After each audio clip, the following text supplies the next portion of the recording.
All right, good. All right, baby, welcome to the Dave Portnoy Show with Eddie and Company, presented by TRADEZERO. Yeah, these guys, Eddie, I've been using them. Everyone knows if you listen. I've been using them, I don't know, I feel like middle of COVID. Now summer's here. Stock market doesn't take any time off. It truly doesn't. So to celebrate summer, TRADEZERO giving all new users who sign up at TRADEZERO 3 months free of the Pro, $177 value, $100 Drizzly alcohol delivery card to fuel your summer. Total value of $277. You got to put in $2,500. And if you're not going to do that, it's not probably for you. It's a very pro, sophisticated, good trading system. Never crashes. So go to tradezero.us/Dave. Tradezero.us/Dave. Again, 3 months for free of Pro, $177 of value, $100 Drizzly alcohol delivery gift card to fuel your summer. So don't just TRADEZERO. Beautiful. TRADEZERO. Go do it. That was beautiful. That was nice. Dave, how you feeling, man? I got to check in on you, first and foremost. I'm a little tired, but I'm doing good. So you had multiple early mornings, late nights. What's the best way to say that? Yeah. I mean, I'm in Miami for the fight, for the Logan Paul fight. And, you know, Silvana and I are obviously hanging out all the time. And she likes the party. There's no doubt about it. So, you know, I'm pretty good at hanging until 3 or 4. But we're doing some 8 a.m. calls, some daylight calls. Probably one of my favorite texts I've ever gotten from you. I text you, "Are you alive?" And you just go, "This is not sustainable." It isn't long term. It isn't. It isn't. I say it every time when it's like, you know, we're in at 9 and like the head goes on the pillow. It's like I'm just kind of saying it. It's like this isn't sustainable. Like I can't do it. Like, it was are you fun? It's Tuesday. Like, are you even like caught up yet? Like we're on sleep? Yeah. Do you My feel body like weirdly starts adapting to it. It's when I haven't done it. I mean, I'm definitely tired. And it's when I haven't done it a bunch in a row. I get used to the Miami lifestyle a little bit, so I'm a little bit caught up. Yeah, Miami just, I mean, we say the phrase built different a lot here, but Miami's built different. Like, that's just what they do, right? Yeah. Like 7 a.m. And that's like, I don't know if you're built for that, though. Like, you're clearly not. I'm hanging in. You know who's built different? Kareem. Well, yeah, I've been seeing that too. Kareem. Sunday after the fight we went out, Kareem fucking didn't go to bed. Like, I went to bed. I was the only one in the house that went to bed. Swinging on swing sets at 8 a.m. Yeah, that's what I heard. I had to be a gentleman and bring Silvana back instead of letting her Uber. What's that? I was a gentleman and brought Silvana and her friend back to their apartment instead of making them Uber because she had to go to work. Yeah, which is nuts. I mean, it was like, I don't know what time. It was 7. I texted her. I was like, "Where are you?" And she's like, "I'm outside. Come outside." It's just like, "You're insane. Like, I need to sleep. It's like Monday. I got to work." How was the fight? Boring. The fight itself was boring, but it was a spectacle. Tons of people there. The people are saying that Logan Paul got knocked out and like didn't fall down. I know Nate wrote that. It's just the dumbest conspiracy theory of all time on every level possible. Logan never lost his feet. He never lost his legs. Were never rubbery. He had a wide base. He clinched. He did what every single boxer does. And by the way, Floyd Mayweather didn't look good by like not knocking him out. Like, I'm sure Floyd Mayweather would have rather knocked him out. So it's just a wild conspiracy theory. Was it that good of a feel there? Because watching on TV, they look kind of just What do you mean? The crowd? The crowd. Number one, I like the shots they showed. It didn't look like totally full, but it wasn't. It was probably like half full. So is that like a capacity thing, or is that just like 70,000 person stadium? I think they sold like 35 or 40,000. Yeah, that's tickets. pretty fucking good, I guess. Yeah. But it was like the feel there, like the vibe was good and everything. Yeah, the vibe was pretty good for the fight. They didn't give a shit about like seats. Like we had seats that were good, and a guy comes up to me and everyone, there was no like security. Everyone's rushing the front. So I stood up and there was a guy like my height right in front of me, just rolling a blunt, just standing right in my seat in front of me. And it's like, imagine if you paid for this seat. He just turns around and goes, "That's Miami, man. Anything goes." It's like, I guess so. How was the guy who won the sportsbook contest, right? Suit guy. Suit guy. That's what he's going by? Yeah, well, that's his like Twitter handle. Oh, okay. What was so he hung out with you the whole fight? Yep, and I think he had a really good time. I mean, if you've never been to something like that and it's your first time, we went in the locker room before, said hello to Logan, pictures, meeting all famous people. I'm sure it was if that was the first time I ever got to experience something like that, it would have been quite a trip. So I think he had a good time. So what did you guys do? Did you see him warming up and shit? Did you talk to Logan before? Logan? Yeah. We went in the locker room. Oh, okay. And was it like, did you get any FaceTime or was he like in the zone? Yeah, no, he was super nice. What was your take from watching him in the locker room, like warming up? Did you think he had a shot or were you totally like, what's no? that? What was your take from seeing him in the locker room though? Like, did you think he had a shot or was he like, did you see it in his eyes? No, he looked calm, cool.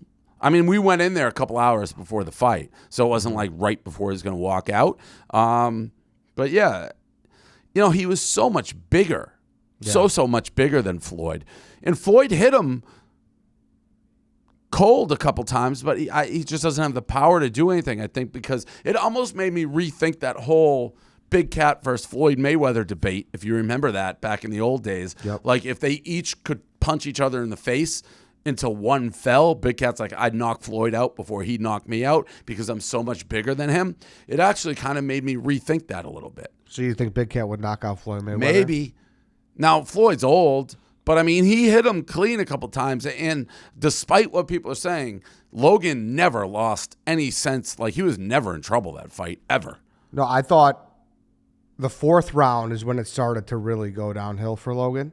Well, yeah, Floyd did what he always did. He didn't throw a punch in the first 2 rounds. Yeah. He didn't get hit either. Maybe not once, like clean. But, you could tell Floyd's like, oh, this guy can't hurt me. He just put his hands up and went straight into him. But Floyd's not the old Floyd, and the height difference and all that jazz, it just was, Floyd could point him to death, basically. Yeah, he did get a couple good hits on him, though, in the fourth and the fifth. 6, 7, 8. I saw your tweet too. You fell asleep. It got a little ridiculous towards the end. Towards the end, it was just tough to watch. Yeah, the crowd was booing. It was tough to watch. What do you expect? Yeah. It was 0-1 versus 50-0. Yeah. I mean, don't act like they knew what they were doing, and we should have acted like we knew what they were doing as well because it was pretty evident. Yep. Brooks was in the cheap seats. What was he ever? I saw my guy. He says he can beat me lefty. I wanted to say hello. He's got the Miami Vice pants, but he's stuck in the upper deck. He can't get on the floor, which is kind of embarrassing. Are you sure you have the money to pay for this bet if you lose? He's literally stuck in the upper deck. My man is in the upper deck, dressed like Don Johnson. What did you guys have more interaction? He was like screaming my name. I didn't even turn around because people, not like trying to brag, but people yell if they want the picture as a crowd. A lot of people recognize me. And so I didn't turn around, and Suit Guy turned around. I was like, I think that's Brooks Koepka yelling at you. And I turned around. There he was dressed like Don Johnson. So went and made the video. He was with a group of people. I'm sure he could have sat wherever he wanted, but it was funny that he was up in the nosebleeds. Were you surprised that you weren't shown as one of the stars at the fight? No, because there was a lot there, and they didn't show a ton. And all the people they showed were like significantly bigger than I am. Or Showtime people. Yeah, I didn't see who they showed on TV. I just saw the screen. So like I saw Evander Holyfield, the Showtime, that podcast they have, the NBA guys, Steven Jackson and Barnes. Yep. There's nobody they showed where I was like, ooh, I'm surprised they showed that person. Yeah, T.O. was on there, I think. I may be bigger than T.O. No, I mean, no. You don't think I'm bigger than T.O., like recognizable at this point? No. I think probably yes. I don't know. T.O. was pretty fucking big back in the day. Back in the day. People are going to be like, you're crazy, but I'm thinking I have a demo that like a lot of people, like, do you think anyone in BFF podcast has any clue who Terrell Owens is? No. Probably not. Think my pizza crowd knows who T.O. is, a lot of them? Yeah, I think so. No. Well, there's a lot of women. No, you do, crowd. Eddie. Take a look in the mirror. You do. There's a lot of the women crowd that's pizza crowd, right? Yep. Think the Caller Daddy crowd knows who he is? Think the Caller Daddy crowd knows who he is? I don't know. I mean, no. Think the Caller Daddy crowd knows who he is? Yep. I mean, think the Caller Daddy crowd knows who he is? Think the Caller Daddy crowd knows who he is? I'm trying to think if Most people who know T.O. will probably know me. Yeah, I don't know. You're making a good argument. I mean. But he's done compelling some case. reality shit too, though. Yeah, but like, yeah. Where like he did the challenge and stuff. He got. I don't know. It'd be by an interesting CT. vote. I would tend to think like the Ocho Cincos and the TOs of the world, I'm more well known or recognizable at this point. I remember, who was it? Wes Welker came up to me at a Kentucky Derby party, and we had this argument, and this was early. And he's like, because people were coming up, he's like, I think you're more recognizable than like 95% of the NFL players because we wear helmets. I mean, you're definitely more recognizable than Wes Welker, obviously.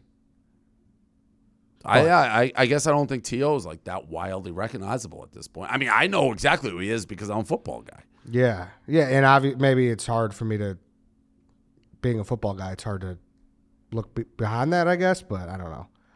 Whatever. Did you meet anyone? Like, did you run into any of these guys or no?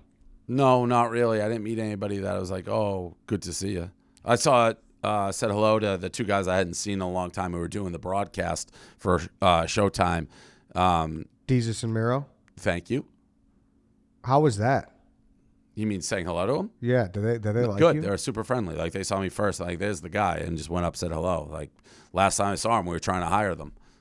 Yeah, didn't you guys like have a dinner at like Red Lobster or something? Yeah. I forget where we went. No, it's from Red Lobster. It's a bar. But yeah, we made a bid to try to hire him. That seems like they made. I don't want to say they made definitely the right move, but you can't say they made the wrong move. They've done great for themselves. Yeah, they got a show there. They got a show. They've done great. Vice. Yeah, no doubt. Good. I didn't know if there was any bad blood there. No bad blood. No. What's up? I saw you were you were the middle guy for Woodley Jake Paul. Yeah, I didn't know I was doing that. It was crazy. You even looked surprised in the moment. Well, it was so casual. They're like, "Hey, can Dave come to this event, like press conference?" I'm like, "I guess." Like, it was through PR there. And I asked, "I'm like, what do they want me to do?" Like, "You're gonna be like the Dana White of it. You're gonna be in the middle." I was like, "There's no chance that's what the situation is, but I'll go." And then I go, and like, "Yeah, you're gonna be in the middle of them. The three of you guys alone in the ring." I was like, "All right. Do I say anything?" They're like, "No, don't say a word."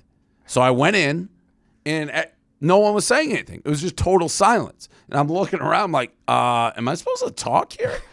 And nobody said anything. So I just went into like a speech to get them going. And then they kind of yelled at each other. I was waiting for them to push and shove, and I was going to insert myself into it, but it never happened.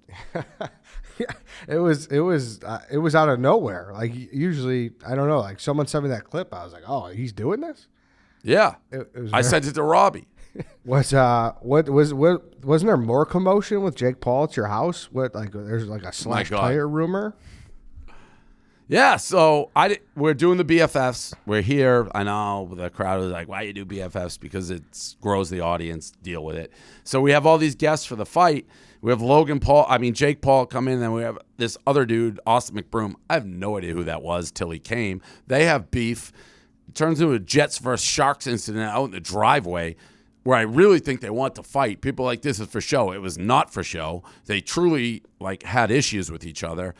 And then Austin McBroom leaves, and he comes back like half an hour later. He's like, Jake Paul slashed the tires of my Lamborghinis out front.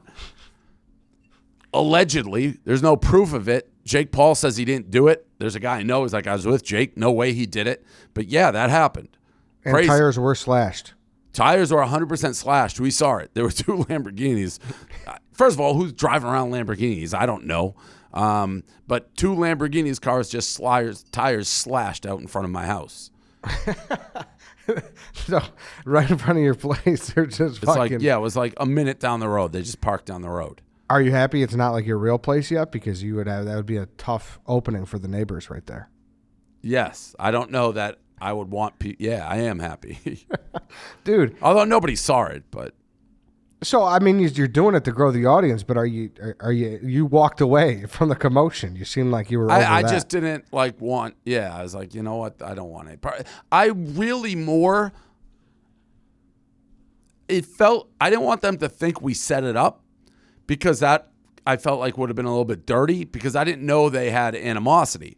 So, to schedule one right after the other and know they're going to cross paths, it's like we're setting them up for a confrontation, which is not what I want to do. I don't think we should do that because that's kind of, I don't know, shady in my mind. So Kareem did text McRoom's people, be like, we're running late. Jake Paul's here if you don't want to see, like, keep it separate. So that's kind of my vibe. I didn't want to make it seem like we wanted this for page views. Now, granted, it's good for us, but it wasn't set up. Again, that would be like inviting somebody to a podcast and then having their arch enemy sit in there. I didn't want that vibe because I think it'll make it hard for us to get guests. Okay. You don't want to be a setup artist. Correct. Gotcha.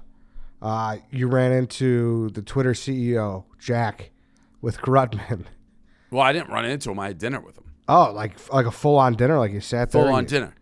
Wow. Yeah, full-on dinner. People were big mad. That's what the kids say. Big mad in, like, my Instagram mentions and a little Twitter mentions, like, you're a traitor. People are so fucking political. I always say I'm not political. People refuse to believe it. But they're mad, the Trump crowd, because he kicked Trump off Twitter. So, like, he's a traitor. He's not paid. All that jazz. Like, dude, I don't care. He's obviously a genius. And I'm interested. Like, Grutman has introduced me to a billion people. I was actually, like, excited to just hear and see what this guy was about. And we got along. What was it? So did you like him? Like, or you got along? No, we got along. He seemed like a nice enough, like, interesting dude. Did you talk about you storming HQ? Yes. What did he say? Was he aware of it? He was not aware of it. And he's like, are you verified now? And I said, no. He's like, want me to get you verified right now? I go, no, thanks. Anybody can get verified. And was there like business talk, or was it just kind of like a little bit of business talk? He's a huge Bitcoin guy. Oh, huge. Yeah. He actually said if he could, like, get a job where, he's just working on Bitcoin full time, he's so confident in it, he'd, like, stop everything else and just work on Bitcoin. He is as bullish on Bitcoin as anybody I've ever heard, and that's coming from a guy who has parabolic guy, like, drive around my asshole and pump and all that. This guy is pro Bitcoin. Did it make you get into Bitcoin? Like, where you did you buy? I have no free capital right now. All my money is tied up in my 2 houses. So you're not becoming a Bitcoin guy after? I have 1 Bitcoin, and I have SafeMoon, and that's it. And crypto. Hey, man, that probably a very interesting dinner. It was super interesting. I mean, how could it not?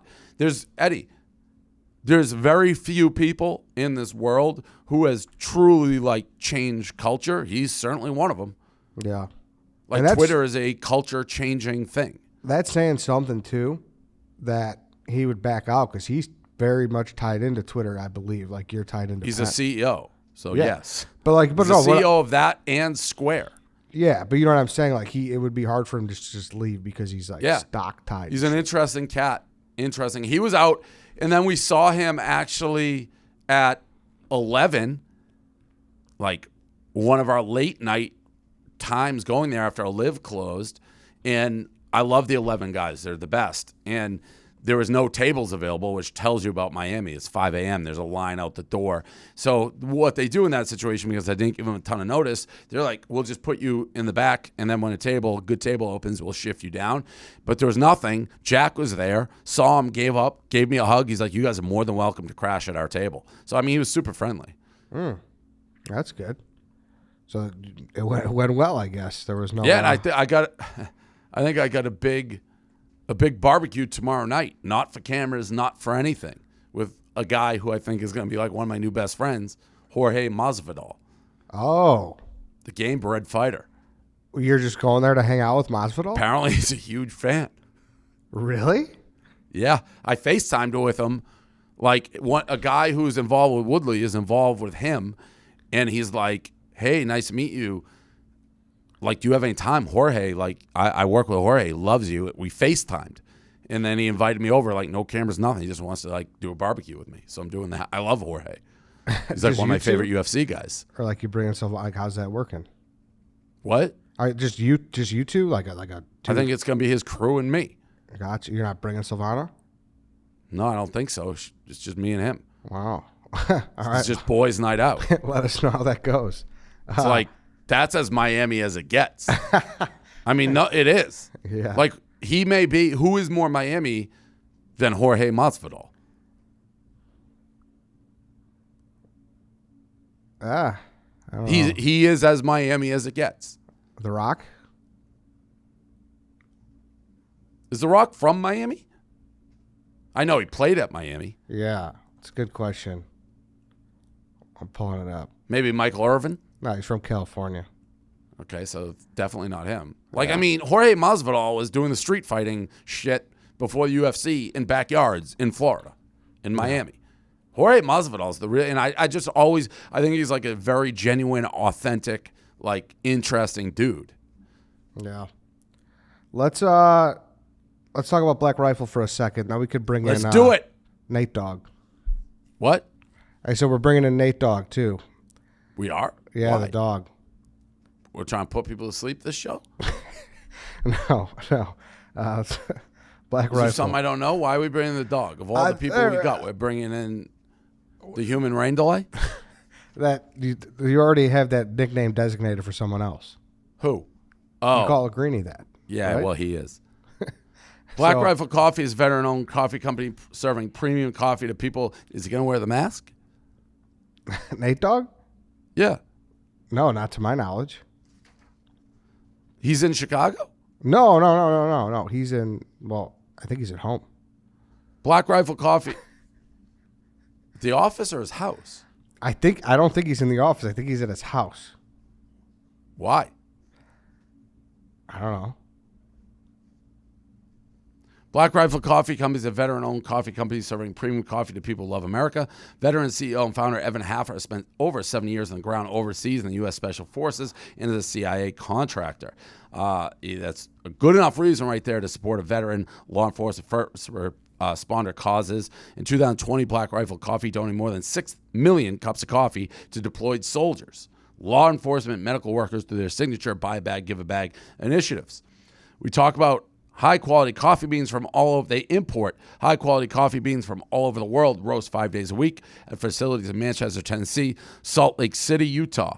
Team at Black Rifle Coffee is continually researching and experiment with new roasting methods and coffee origins. The best way to enjoy Black Rifle Coffee is joining the coffee club. Pick the perfect roast, how much, and when you want delivered to your door. We'll take care of the rest. Free to sign up. You get free shipping discounts on partner brands, early access to new products, and club exclusive products. Go to blackriflecoffee.com/Dave. Use the code Dave today. Get the freshest coffee in America shipped to you. So I guess here's the background with the dog. Nate's here, so I'll let Nate and Gaz kind of take it away because I'm not fully caught up to speed on the story. I just heard that there was some beef with the social team and Nate. Okay. Yeah, I came to work and Chuck pulled me aside. He's like, "Hey, Nate wants to murder us." And I was like, what happened? And then he showed me the text messages of Nate being mad that I guess we ripped him off on Twitter and stole tweets from Nate from the Barstool account. So Chuck came to me and he was just like, "Am I doing something wrong? Because I thought we were all like kind of work at Barstool, and you've said in the past that, use whatever is here to help grow the brand."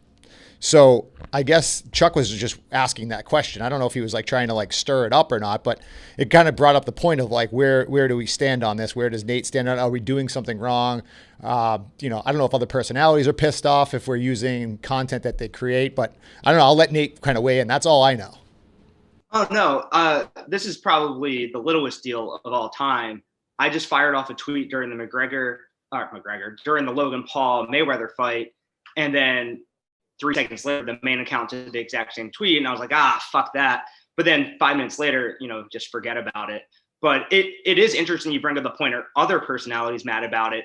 And that's where a former social guy, he used to jack tweets all the time from Barstool employees, and people get really mad about that because then he would retweet it onto his own timeline, be like, "Look how funny I am," and be like, "What the fuck, dude? That's my tweet." So there is. Who are we talking about? No, it's just an interesting discussion that Gaz brings up. Like, should the main account Who's he retweet talking about, Barstool? Gaz? I mean, it's got to be Bailey, I'm imagining, because he's the only one Bailey? on here. Yeah. Yeah. So you're saying Bailey would take tweets from other employees put it on the main account and then put it on his own account. Yeah, then he would retweet it on his own account. So people retweet the Barstool account. Right, from with the tweet that he would take from Barstool employees. I have zero problem with that. Right. So no, but people do get mad when their tweets get yanked by the people who run the main account. I know it happens, and everybody knows it happens, but no, people do get mad about it. So I think cry me a river. No, I'm saying I think Chuck made it into a bigger deal than it was. When Eddie texted me to come on the show about this, I didn't even really know what he was talking about because it was already out of sight, out of mind. Like that is something that I don't care about at all. I'm not saying it wasn't a big controversy, but if you work for us, you basically anything you tweet can be taken, in my mind, and used by the main account without attribution, no problem. Right. And I just asked him one time, I was like, oh, well, that sucked. And then 5 minutes later, I went to bed. And that was the end of it. I didn't know Chuck got all in a tizzy. No, why do you think that sucks? Because you want the retweets, not the main account? Right. No, I mean, it's the same. It's like kind of like the whole, like, what's his name? Like, fuck, Jerry made $1 billion stealing stuff. So yeah, but that's like going into our own piggy bank and saying we're stealing from ourselves. Dave, I'm not mad about this. I'm just answering your question. No, fuck Jerry. They're taking it from people not affiliated with them at all. Yeah. You just used the word attribution, and that's what it reminded me of. But you don't see the difference? No, I do 100%. Okay. I'm not mad about this. But you were mad about it. You're like, it kind of sucks. Yeah, for like 5 minutes that night, I was like, that sucks. And then I went to bed. Wait. And then I didn't know that Chuck got all in a tizzy about it. I didn't know that he talked to Gaz about it. I didn't know that this was going to become a thing. In the grand scheme of things, I could care about 1 out of 10 about this topic. When you saw it on Twitter, you replied, "Fuck you" to the Barstool main. Right. But then you texted Nate. You texted him and said, "I'm going to murder whoever is doing the Twitter right now." Well, I thought Chuck would play along and be like, that's funny. I didn't know that he actually got in a tizzy and ran to you about it. Well, you said stealing tweets is super annoying. I can run the main account if all I need to do is all you have to do is steal tweets. Anybody can do that. Yeah. So you went off on like a text trade. We're not stealing tweets when they're from our own employees. I'm with you. I'm saying like you are. I got mad for 5 minutes. You want to kill and Chuck. Then forgot about it. No, I don't want to kill Chuck. I don't care. You said you're going to murder him. You don't care really now. And by the way, Nate, I don't think you're the only one. I've heard this before. Yeah, but it's like Holy got into it with you about this probably like 2 years ago, and you said the exact same thing. You're like, I don't care.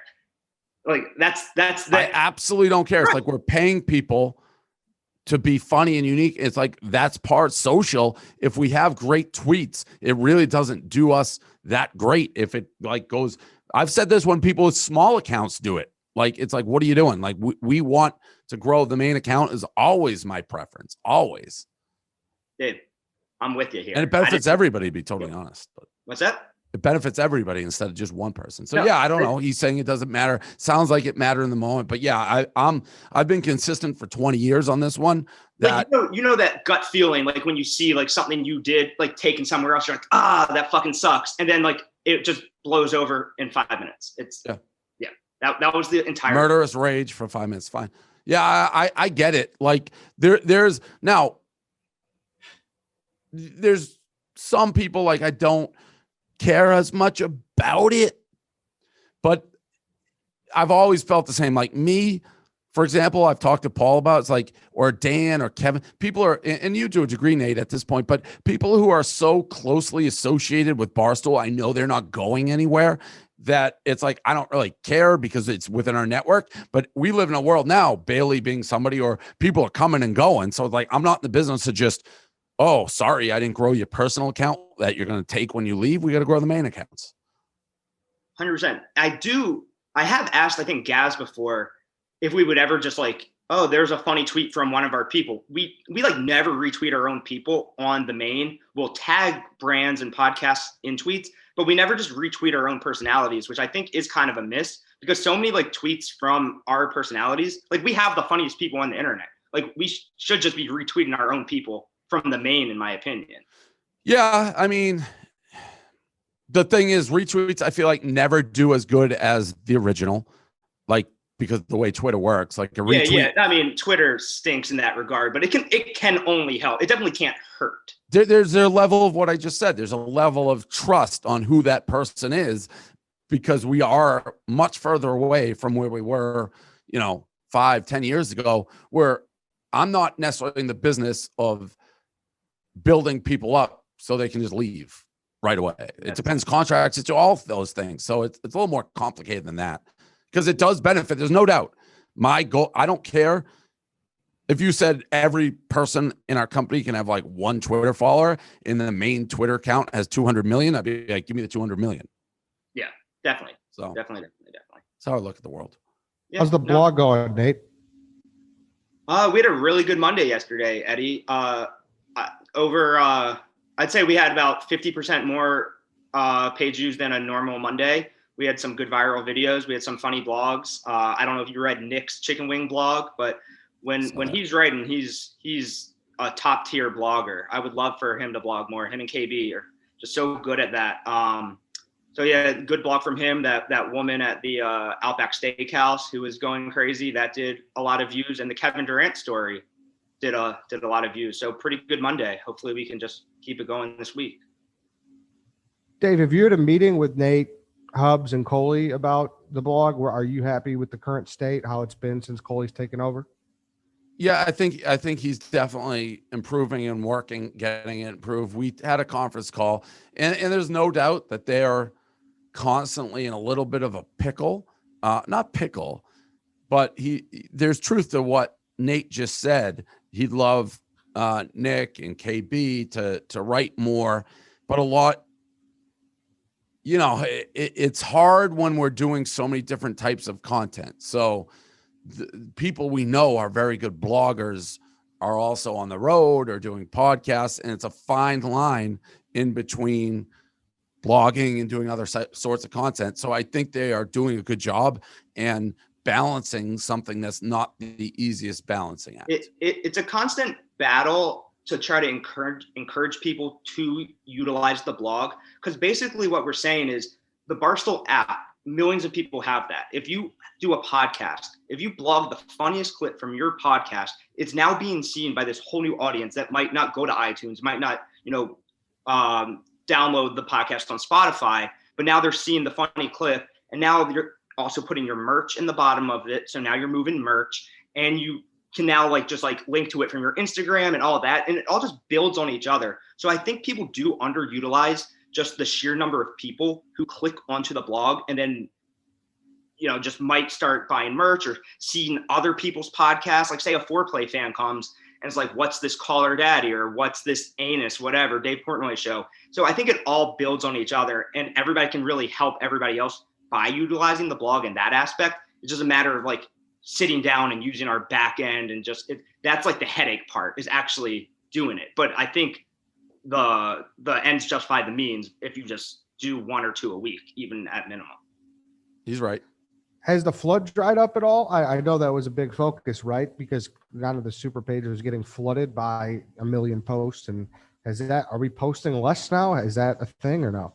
Definitely posting less. Our average per blog, as we suspected, has gone up substantially, especially during the summer where there's no sports. Like these dog days of summer are so tough, where it's just baseball. We have NHL playoffs and Frankie going crazy, thank God. But once that's over, it's harder to maintain until football starts. But no, our average has gone up with the number of blogs going down, which is great. We're scheduling better, and it's just a matter of getting back to being funny. And by the way, that flood thing is not like an overly new phenomenon. Like when I was scheduling and doing the blogs, I got complaints about that as well. Well, that's because having just a schedule where blogs go up every 10 minutes that you can like kind of set your clock to 5 to 10 minutes, instead of 4 blogs going up at 2:33 p.m. and then nothing until 3:10 p.m. It's definitely shown that people stay on the page and will click to other blogs and scroll down just when stuff is paced out. Like Stu has talked to us about it, so it seemed to have worked. But I think the blog's good.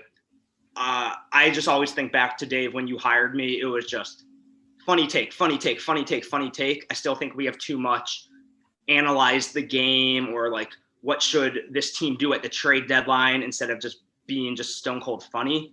But that again goes to the why aren't you at Greeny next time? He's not the only one. I know he's the easy target. At Riggs. I know they're easy target. He puts in volume like a motherfucker. I know he does. But the funniest people have moved on to bigger projects, and we were considering bringing back like TBTs, like throwback blogs to old blogs from you, Big Cat, Kevin, Keith, etc. And then it's kind of funny to be like, wait, now we're going to show people like how blogging used to be. Like we were really fucking funny back in the day, and we can't say half the shit that we used to say. That's true. That's why I was doing all those old newspapers. I was like, I'm going to put the newspapers, the old ones. After one, I'm like, I don't think this is the best idea. I mean, we had to go back. Smitty used to do Today in Women, and there were some of the funniest things, but we just can't do anything close to that. Caveman, man. He's a caveman. That guy's, bro. Don't get me going on Smitty. Go ahead. Caveman. Nate says, please, can you get going on Smitty? Smitty's blog, Women Can't Drive. Boom, roasted. Next one. They were so good. Oh, man. We had fun. Dave, do you miss blogging? That was my next question, actually, yeah. It's a lot of work. I don't love the act of writing, and it took me a lot longer than probably people realize to like spin up a blog. At times I do, but there's just too much going on. I just don't, I can't half-ass get into one. If something's huge, maybe, but no, I don't miss it. It's a lot of work. There's something about reading a blog, like it just like you can do a video and it just something hits harder when it's like in just like the written form, or it's like that guy cares about what he's typing right now. And I agree.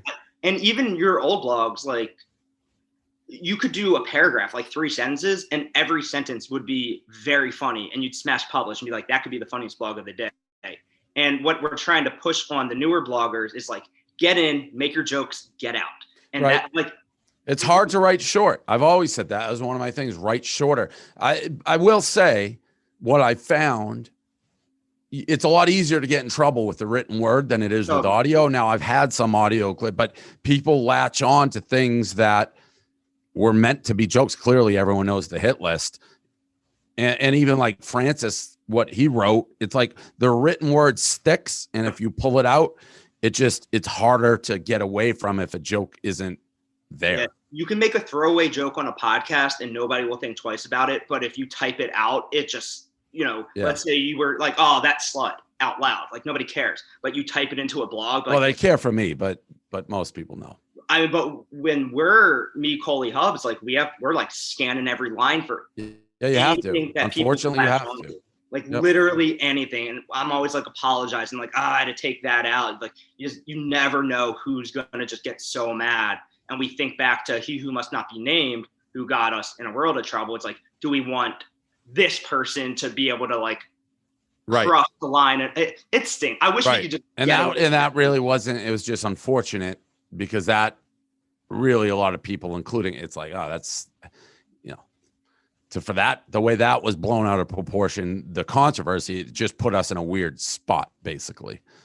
Is it almost kind of relieving that now you can hop on your podcast or your Twitter or whatever and just be unfiltered again? Like there was a little period between blogging and doing as just like other media as you're doing now, where you're just like stuck every day. Like, can I say this? Can I not say this? No, I mean, I'm still careful with what I say to a degree. Like I have to be careful. Yeah. It's also the clip factor too. Like I know you don't want everything clipped, even if you'll say it in a DDTG. Like some things need more context, and that's totally. I mean, some of the things that have gotten us in trouble, I don't even like bring them up, but there's a few that'll stick out in my mind that if you listen to the entire discussion, I don't think you may not agree with it, but there's no like. It's pretty obvious where it was coming from, but they clip little parts. Yeah. I just think back to like I was hired in 13, I think, or 14. I think back to like I think at one point you sent me an email and you basically like, I was kind of towing the line on something and you're like, you have to go harder than that. You have to go harder than that. And it kind of changed the way I blog because we could go as hard as we wanted and everybody got that it was a joke, and there was like 12 people on Twitter, and they all people who followed us liked us, and you never had to worry about anybody who didn't like us seeing any of our stuff. And it was so good. And now it's that's not true in 2014. There's 14. the 2000 still like using Facebook. The blackout tour is I've gone over. The blackout tour is where the haters came from. That's where they were born. 100%. If we didn't do the blackout tour, nobody would say a word about Barstool Sports. That was it. The KO Barstool started. I don't know though. A lot of those reader emails, those people that you would post, and like the school administrators, like I feel like those were bubbling too. No. It literally, I never heard a word. We were in business from 2004. We started through 2010. Nothing. I never heard one criticism of sexism or racism, nothing. And then the blackout tour, which ironically they were saying they just kind of blew. They just made up lies and blew the thing out of proportion, flat out lies. But they were aggressive, contacted the media, contacted everybody, and that was the beginning of it. Yeah, well, my favorite thing you say is like the blackout tour also just like saved the company. It's like you would have $5 in the bank account and you'd put on a blackout show tour, and you're like, I guess we can, or a show. Yeah, no, blackout tour was the first time. Well, no, Stoolapalooza was. The blackout tour was when we really were able to like get a little breathing room to hire Kevin and Dan and things of that nature. What's crazy is I was when you hired me, like you didn't hire people. Like you had hired Dan and then 2 years later hired me, and you would have thought it was like the biggest deal of all time, like that you just hired a new city. And then maybe 3 months after me came Trent, and then that kind of started like hiring more people, Chaps and Caleb. And then I think Chaps was the first writer who wrote kind of differently. Like he didn't have a city, he didn't have a sports team. He kind of just wrote however he wanted. And that just, my opinion, Chaps changed the way like Barstool and blogging like functioned. Like he didn't have to like sit there and watch baseball games or hockey games or whatever. He just wrote differently than everybody. I think he has some of the funniest blogs ever written as well. I wish he got back into like just pounding the keys more. But from there, I think that pounding the keys. Yeah, pound them keys. See, look, this was nice, Nate. You thought you told me you were getting pounded on the carpet. You come here, you and Dave seem like you're bonding. Dave, are you ready to green light his show that he wants to do about the inner workings of Barstool? Well, this is it. He already did. It's called the Dave and Eddie Show. Well, what about where are we at on Cracking Aces, Nate? Cracking Aces was the #1 poker podcast in the world. We did it for about a year. We had all the biggest guests on. It was critically acclaimed by everybody in the poker community. I'm very proud of what we built. Instagram and Twitter, solid following. Everybody loved it. Dave thinks I suck at everything besides writing. That's, he's the boss. He's allowed to think what he wants. He's wrong. The podcast is great when you can talk about something you're passionate about, which is for me is about two things. It's blogging and poker. You're generally very good at it. So I think it was a miss by not having more support of Cracking Aces. I think if we had a little support, we could have sold a good amount of merch. We could have, just made it into not a huge podcast by any means. It's so niche. Poker's as niche as it get. But it was a very good podcast. And if they want to give a little support behind it, I would love to bring it back. If not, the brightest stars shine the shortest, or whatever that phrase is. The brightest stars burn out the fastest, maybe? Yeah, I think that's it. Your thoughts? Mask. See, I'm not 12 years old anymore. Like I think that's my #1 thing that pisses me off about you is you hired me at 23, 24 years old. I was super immature. I had no idea how the world worked. I was like, I was very naive to everything. I'm 32 turning 33 now. I'm not the same person as I was 9. You wouldn't wear the mask then either. The whole thing made me feel stupid and uncomfortable, and I hated it. And you knew that, and that's why you pushed me on it. No, that is not why I pushed you on it. It was, I thought it would drive viewers. And I still think wait, you wanted him to wear a mask during the show? During Nate at Night, which I gave him one episode. It'll go down as one of the most interesting. JVR shout out. I mean, I forget who I was talking about this the other day. It was somebody. Was it Whitney? Yeah, maybe. It was Nate at night. So he was doing these live streams at night that were so weird and interesting and stream of conscious. Well, and I invented Periscope. Like, I was the first person on Periscope. I don't know. That is a fact, Dave. You know that. That's a fact. No, I don't, Nate. You know that. You're a No, I don't. Give a little credit. I was the first person at Barstool to ever do a Periscope or anything like that. I remember we were sitting in Nantucket with Smitty with us, and Nate was just ripping him with Erica there, be like, this guy doesn't work and this and that. It was a golden age of the Nate Smitty rivalry. Whatever. So he's doing these things Nate at night. First of all, the name of the show, great. And it's a late night show. And I thought it'd be like the Periscopes, like weird and nothing to it. I want him to wear this. So we gave it to him. He did the first episode. When I say it was bad, it does no justice to how bad it was. He went Walter Cronkite. It was just so bizarre. And he was like taking it very seriously with JVR. I don't know how we got JVR on the show, but JVR was on the show, and I don't know what the fuck they were talking about, but it was terrible, Eddie.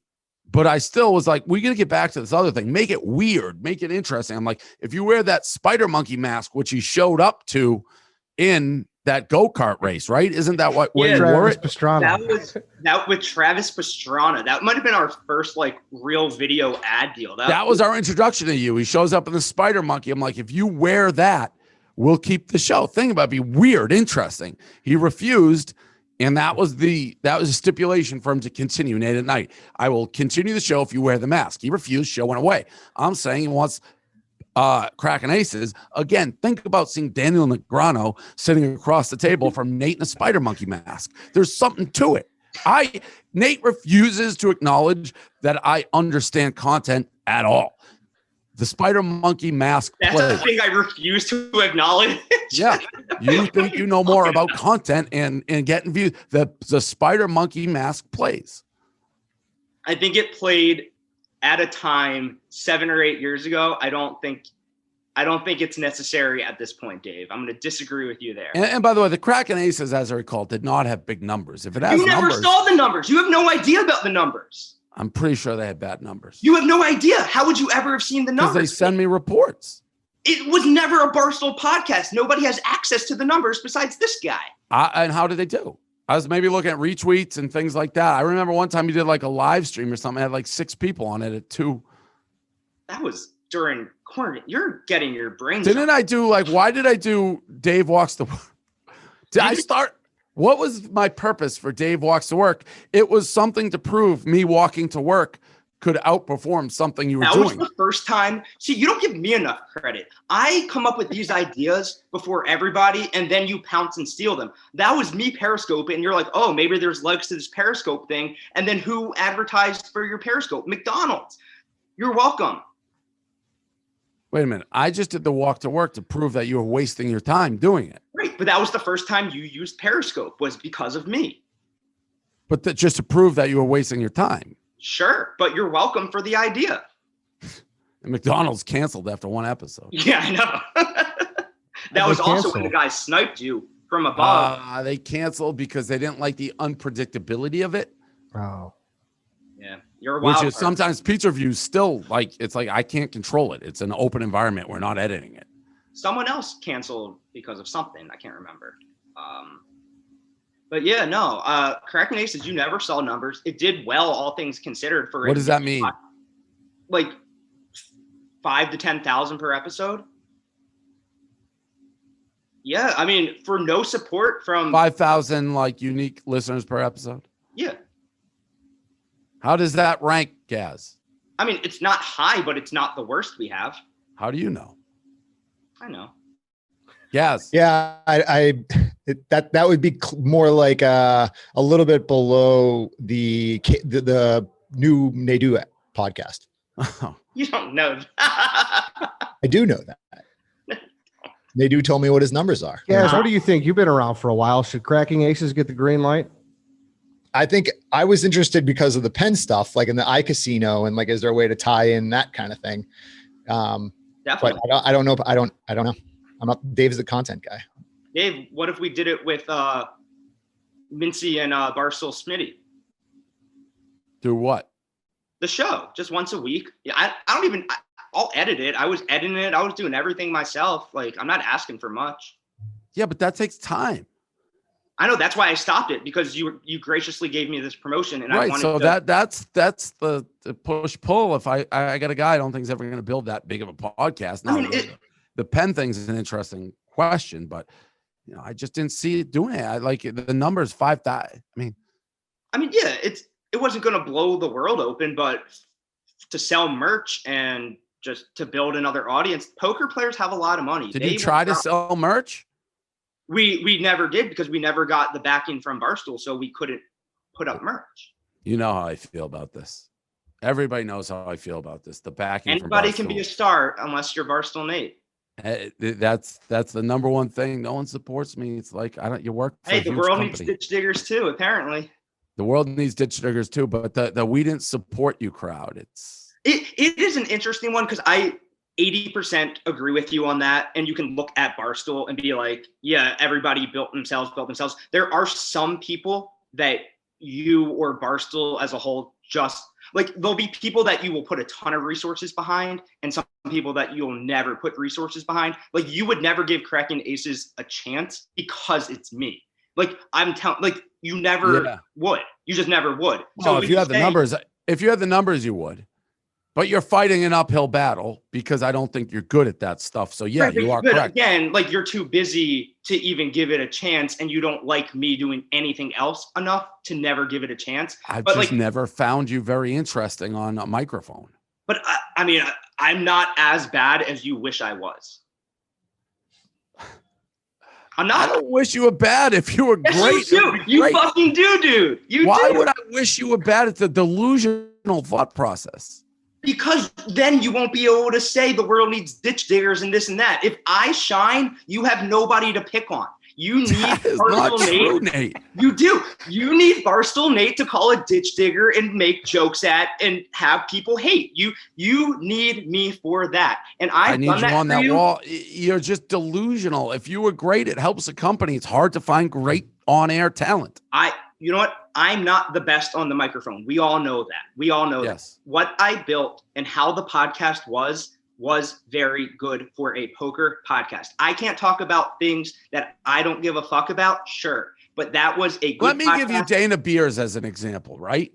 I wanted him to stop doing content. I said, if you can prove to me that you can move all this merch, knock yourself out. He proved it. We give him resources. That's how my brain works. I'm not asking. You haven't proved dick. I'm not asking for resources. That's the thing. Eddie. But no, Eddie.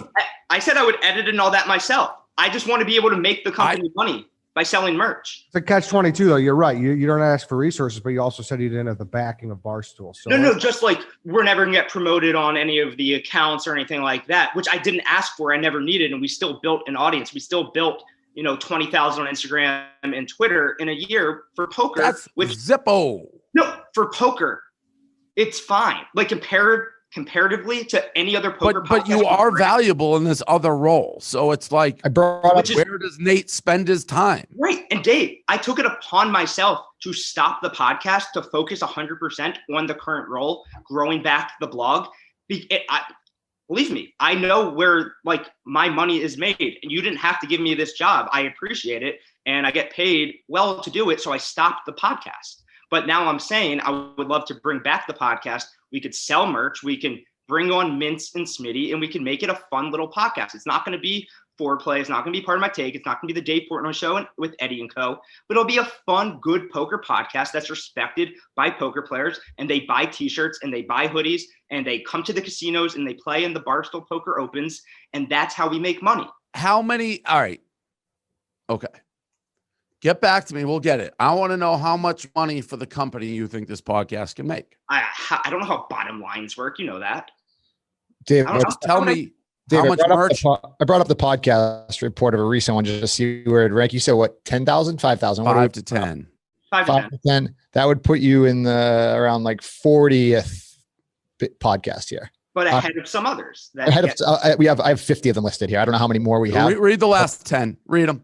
So, oh no. Read them. This report. Eddie, take a guess. And by the way, every day, or least once a week to 2 weeks, Eric is like, we should cut these podcasts that are just doing nothing. But read the last 10 for me. He's just so Dave, just so you're aware, this is as of April. This is the last report I was on. So there could be some change over the last 2 months. Apologies to all these people who are about to get dragged. Read them.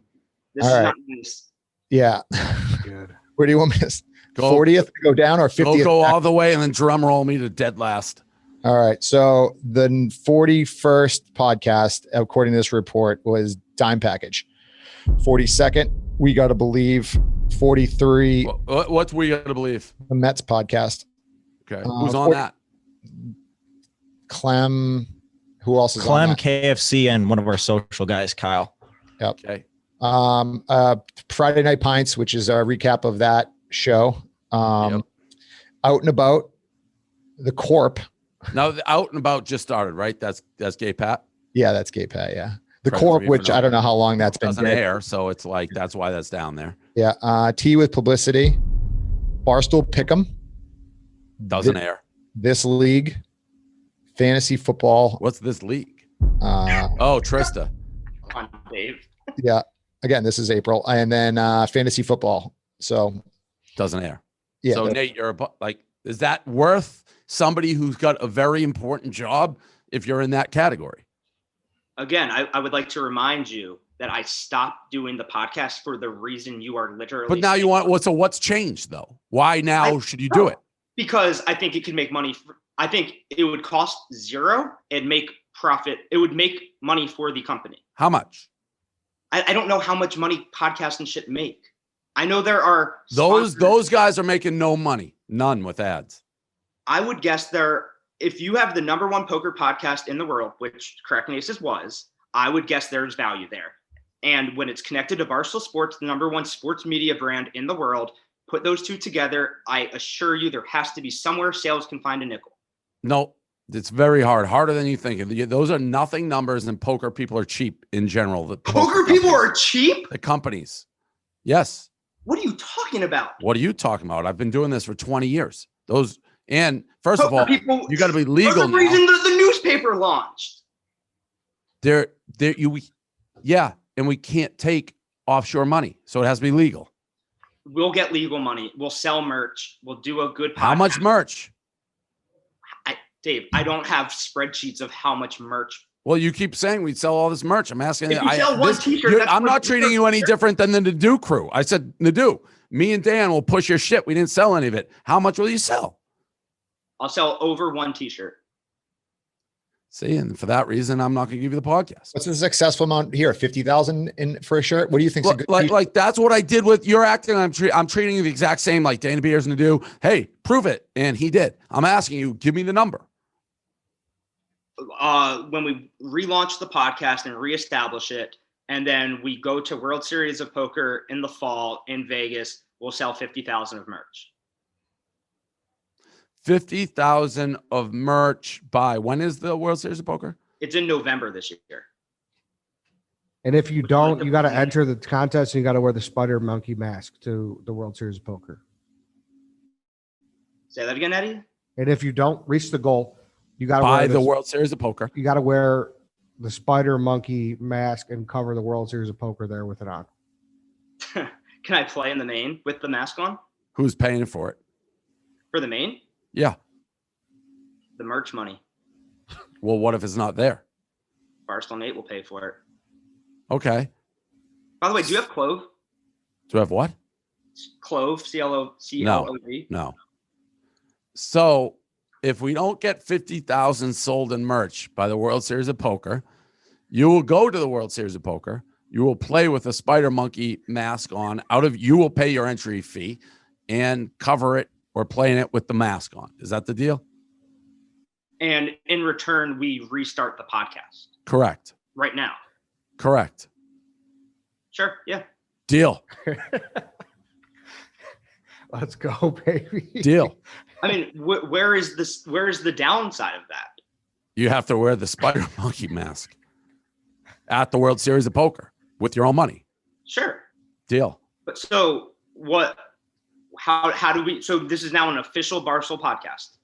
And an official Barstool bet. Yes. When is the deadline? Let's just figure out the deadline because you obviously have to enter. Is it like right up to day one of the tournament? I suppose so. Yeah. Yeah. Okay. So Right. by Of the midnight, main. midnight of the main, like the next, so the midnight, the tournament starts the next day. That's the cutoff. Yeah. Okay. Deal. All right. Cracking Aces is back, and Spider Monkey might be at the final table. Deal. Yeah. I don't see the downside one way or the other. Like, fail or I mean, you are very against wearing that spider monkey mask. So, and you can't bail on this. Like, you have to wear the mask and play if you lose. Yeah, that was the bet. Okay. Deal. You get such a boner from that fucking mask. I do. I'm hard as fuck right now under the table. Really I am do. literally having an erection. There's like 3 things that you get super excited about. And one is, by the way, when is the fucking tournament? mask. When is the tournament? Sometime, I don't know exactly. It's in November. I will be there if you have to wear the mask. I promise you that. I would love for you to be there. I will be there. Staying at the Penn property, the M. I will be there. Beautiful casino in Vegas. I hope we sell no shirts. Well, people are gonna buy to. I know that's the before thing. not They may buy. not buy it to spite them. That's what I'm saying. No, I know. It's super fascinating, right? Yep. All right. Anything else? I don't know. We should do weekly check-ins on the Dave Portnoy show featuring Eddie and Co. No, we got to keep this above the 5,000 range. If you're lucky. Nate, thank you. You'll get the Barstool Nate bump. I'm sure. I think this worked out for you, Nate. So I hope it did, but who knows? We might Did see the it, Spider though? Monkey. Did it? Well, Dave, we all win here. You don't win because you're going to be very upset if you have to. I know you, Nate. You do not want to wear that mask playing at the tournament, so I win. But you know what's also funny about that is I don't even want to say, they'd probably want to put like a Barstool personality like on a TV table or like a streaming table. So how much harder could you possibly get if I'm on like ESPN wearing the Spider Monkey? I don't care about ESPN. I'll have my phone live streaming it from the crowd.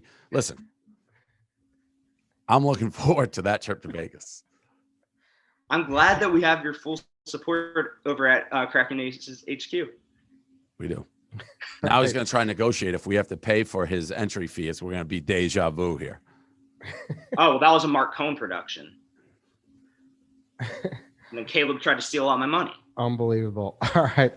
That clip is so funny. Me on the balcony just screaming at Caleb. All right. Cracking Aces is back. Nate might be at the final table wearing a Spider Monkey mask. Dave will be there in November. We'll see how it works out. Nate, thank you. Hey, thank you guys. Thanks for having me on.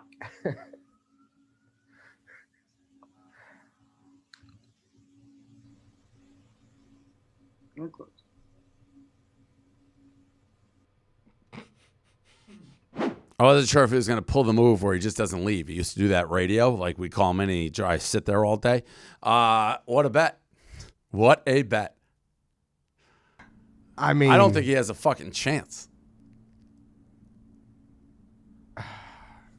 Unless he's got like a rich friend who wants to save him the embarrassment, he don't got a chance. Like one of those poker guys could. Yeah. Like, But they'd probably want to see him in the mask too. So why would they help him out? I don't know what's going to happen. Yeah, Eddie, I do. He ain't selling them. So you're fully planning on being at the Oh, World Series. 100%. Eddie, I'm hard. I said it. He's like, you love it. I am fucking full like boner under the table. I've wanted him in that mask. To get him in the mask in the World Series of Poker on a stage he takes so seriously. The thing is, he's going to try to weasel out of it when he loses. That's why it's like, we'll have to save this clip. But I know him. He'll try to weasel out of it. Oh, man. That was... There's no chance. There's no chance. He had that thing going for a year. 5,000 people. Come on. I mean, would you consider that He makes cheating? no sense either. He's like, well, now I want to bring it back. Well, it's like your numbers sucked. You're good at this other thing. Why? My reasoning makes sense. He always makes it sound like I'm out to get him. I'm not. Like anyone who listened to that, he's like, yeah, you're good at this. It's an important job. Why spend time editing and doing something that gets no traction? But we'll see. He has the chance to prove it. Would you consider that cheating, though, if someone does buy up all the shirts like that? Yeah, but I can't. Listen, that's fair. Yeah. We still get the money. I mean, he might do it himself, and his apartment will just be stacks of Kraken Aces merch. Yeah. All right. Let's talk about Helix Sleep, Dave. Perhaps your sleeping habits have changed. You're just looking to get better sleep. Are you sleeping with somebody else? Are you just not sleeping as well as you used to? Whatever the case may be, Helix Sleep will take your sleeping to the moon. Every is unique, and Helix knows it, so they have several different mattress models to choose from. If you're looking for a mattress, take the quiz, order the mattress that you're matched to, and the mattress comes right to your door, shipped for free. It was awarded the #1 best overall mattress pick of 2020 by GQ and Wired Magazine. Helix is offering up to $200 off all mattress orders and 2 free pillows for our listeners at helixsleep.com/Dave. That's helixsleep.com/Dave for up to $200 off and 2 free pillows. Beautiful. Go get a Helix. Comfortable bed. Tommy Cheeseballs, triumphant return. Yeah. We're going to get him on the show. Yeah, we still might, right? Yeah, next week, hopefully. How did you get, was that just floating around It TikTok? was a friend of his sent it to me. That's who gave me his phone number as well. So a friend of his sent that to you. Was that TikTok just floating in the wild and nobody had picked up on it? How did that work? Yeah, it was like almost brand new. It was like 20 views. Unbelievable return. I was stunned when I saw it. I was stunned because he has avoided the spotlight. Yeah. I think he's had some hardships, if I'm not mistaken. Yeah, listen, he's like, a lot of people have reached out to me to tell my story since I basically revealed myself. I've known you've always been like supportive and a fan, and I appreciate that. And that's why I want to do it first for you. I was late because I was number late. I was like, you can't do it today, can you? He's like, I'm laying bricks. Too late today. But next week, I can do it. So next week, noon, we'll tape with him. And we're going to get the exclusive with Tommy Cheeseballs. Yep. Oh, my God. That's unbelievable, Dave. He buried Rico. He buried him. Rico Bosco, what's up, you fucking Benny? Listen, brother, it's out there, man. You are part of the Dicky Do Club. You know what that means. Your stomach stick out more than your dicky do. Do yourself a favor and everybody else a favor and stay the fucking Staten Island. Now, it was a cameo, though. Doesn't matter. I If mean, somebody told me to savage somebody in a cameo, I want it. Why not? That's how cameo works. Yeah, because I don't that's the same reason I don't say rush this frat or sorority. I don't care if it says cameo on it or not. You choose which cameos to do. Are you okay with that move by Nadu? Do you think that was fair? Love it. Love it. Love it. Has Rico Shout out responded? Nadu crew. What? Has Rico responded? No, there was some conversation today because Big Cat texted me. He didn't know Rico was on it. That the sit down was doing big numbers, and that we should maybe look into it. And I think Rico said, he maybe was going to kill himself or something. Are we looking into the sit down? Is that still on the table? I think we have to have a sit down with the sit down. And I told Rico I'd put in a reverse no squeeze out clause. Like neither of them could squeeze each other out. So if you had to give a grade A through F, like a free agent type deal, where does the sit down rank as a free agent podcast, A through F? We got to talk to him, but it's probably a strong B. Strong B. So the sit down, we're thinking fall maybe, incorporate like a live stream where people sit down and they watch games or what? We got to have a sit down with the sit down, all parties included, and see if we can put this thing to rest. Now, I hope the animosity and the hatred, I hate it. I hate it. Drives me crazy. I don't like seeing our employees, soon-to-be employees, former employees, whatever. I don't like disagreements. I like everyone holding hands, singing Kumbaya. Now, you give Rico a lot of shit. I hope you at least texted him on his birthday yesterday. Yesterday was his birthday? Yeah. I didn't know that. How would I know that? I thought you're a writer. I am a writer. What did he say? It was his birthday? Well, I knew. I found out it was his birthday. No one told me. I feel like you should know that as a writer. I feel like I should too. That's shame on the writers for not telling me. Well, happy birthday to Rico. Happy birthday belated to Rico Bosco. And I hope Hope it was a good one. Me too. Well, And not his last one because he's threatened to do stuff to himself if the Nadu crew takes over. can't have that. Nope. What's up with this magazine that said you're a bad guy? Town and Country. That's like a decent-sized magazine. Is it It was really? very funny because they're talking about the renaissance in Miami, all these tech people coming, and it's a revitalization. And maybe the city is becoming more professional, and it's not just like outlaws and people coming for the sun and drugs and women and all this stuff. There's still a lot of shady characters in Miami. Make no mistake about it. And basically, they just said, the times of yore are past. The only shady person who moved to Miami was me. It was crazy. That was out of nowhere too. Why? Out of nowhere. Unprovoked. I've just had sex that has been leaked on camera. That's the only thing I've ever done shady. And it's not even shady. Everyone does it, just doesn't get leaked. That's what they said. That was in the article, right? That was what they said in the article. Like scandalous behavior. Isn't there like major porn companies that are? And Miami is still a pretty shady place. People going out all hours. You don't know what they do. I feel like I'm the only one who has to be up on a Monday morning. To say I'm the shady guy, I like it. Don't get me wrong. I thought it was funny, but way off. Have you ran into many shady people? You don't know who they are. You run into shady people all the time. Miami's a wild place. It's just wild. Like Sunday night, I was just like the guy sitting next to me at like the club when we went out after the fight. He's like, yeah, I'm the weekends manager. He was. He has like 1 million followers on Insta. And he's just chilling there.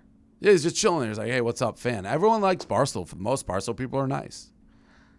I also, something that happened last week was I feel like that tennis match shout out didn't get enough love. What tennis match? The guy who was like, that's a 6.7 yeah, on the one French boy. Open. Yeah. People thought I was watching the TV. Someone sent it to me. Oh, yeah. Very it was funny. kind of a weird video, but Yeah, someone just sent it to me. that was The one bite score. kind of legit. Think that guy knows who Terrell Owens is? It's a good question.